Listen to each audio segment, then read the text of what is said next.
Now, August, let's talk. It's been one hell of a week in the world of Dragon Ball Sparking Zero with the fact that we've received confirmation that we will step into the Grand Tour in the base roster of the game, and on a much lighter or darker spectrum depending on how you receive the leaks, which have revealed that there are going to be 180 characters, that and the back cover of the game showing and confirming that too.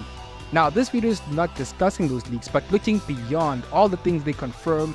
And with the missing characters like Super 17 and Xiang'e being potential DLC, it had me thinking about one DLC pack that I would like to see, which is a Dragon Ball fan art dream that you may also like to see in the form of Super Dragon Ball Heroes in 3 reasons. Starting off first with the perfect platform to show off these characters and their true power.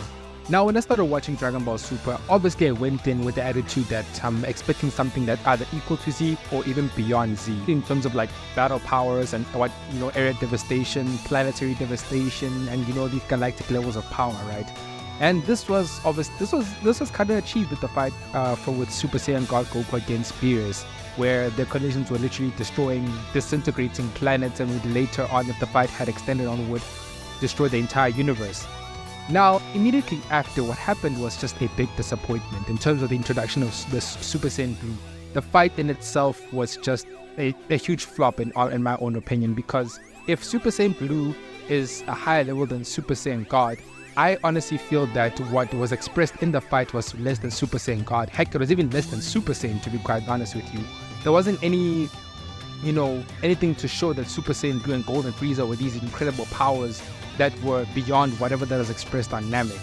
Now, going into Super Dragon Ball Heroes, the same thing happens. Never mind the Goku versus Hearts fight. That fight was actually really good. That was a really good fight, honestly. But then every other fight where you get introductions of transformations like Limit Breaker, Super Saiyan 4, Goku and Vegeta, Limit Breaker, Super Saiyan 4, Vegito and Gogeta.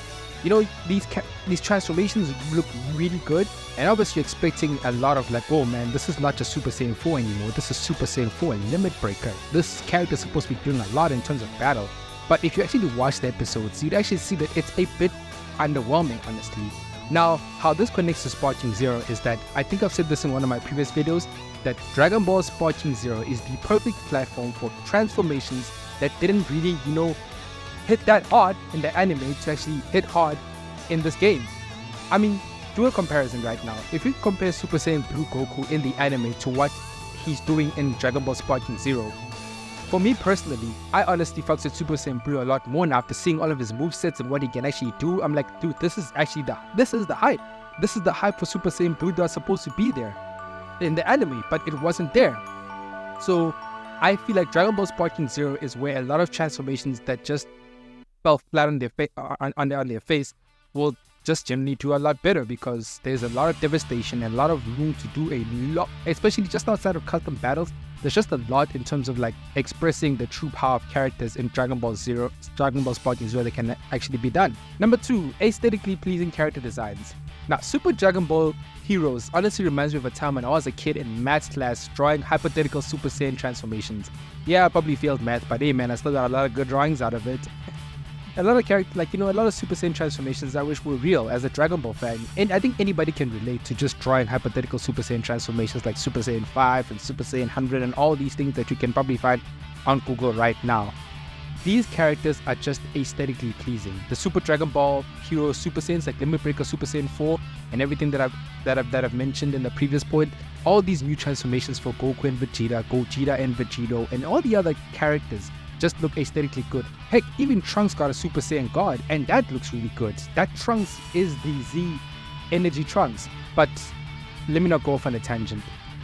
Overall, the characters in Super Dragon Ball Heroes just look aesthetically pleasing, and I'd like to see them, be expressed in Dragon Ball Sparking Zero. Because let's not lie, guys. Let's be honest with each other. Dragon Ball Sparking Zero is one of the best Dragon Ball games one of the best looking Dragon Ball games that we've had in a very long time. Photos was looking good, yes. I didn't like Xenoverse personally because all those character models just looked like, these character models just like had Vaseline on top of them and they looked hella stiff and all that. Xenoverse is its own game, in and of itself. It's its own game, but personally, like the character models are just really ugly for me. And even prior to that, the character designs, I think Battle of Z and everything else, nothing really looked good. So I'd even go as far as to say that some character models in Sparking Zero actually look better than the anime. But anyways, I'm not looking for a fight today. Just want to tell you that if there's one place that these characters can just look really good, perfectly expressed, it's Dragon Ball Sparking Zero, and I'd really like to see that, you know. Let me know if you agree with me in the comment section. And on the last point, longevity. Now, I put this point at the end out of respect for people who are subscribed to my content, and you know, or people who just watch my videos. By the way, you guys subscribe to my content.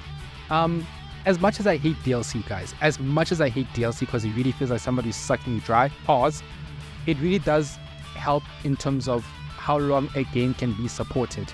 Meaning that whatever you're doing with Dragon Ball Sparking Zero, whether you're hosting tournaments or you're a content creator, or whether you're just, you know, the casual person who likes to go online and having fun and you just, you know, always climbing up to try and be number 1 or in the top 100 or top 50, whatever, in terms of Sparking Zero ranking, this game really does benefit a lot of people, and this game resonates with a lot of people. Now, if you like stupid gameplay videos, which I will be doing when Sparking Zero comes out, make sure to check out my Stellar Blade gameplay video, like and subscribe, and I'll catch you in the next one live from space.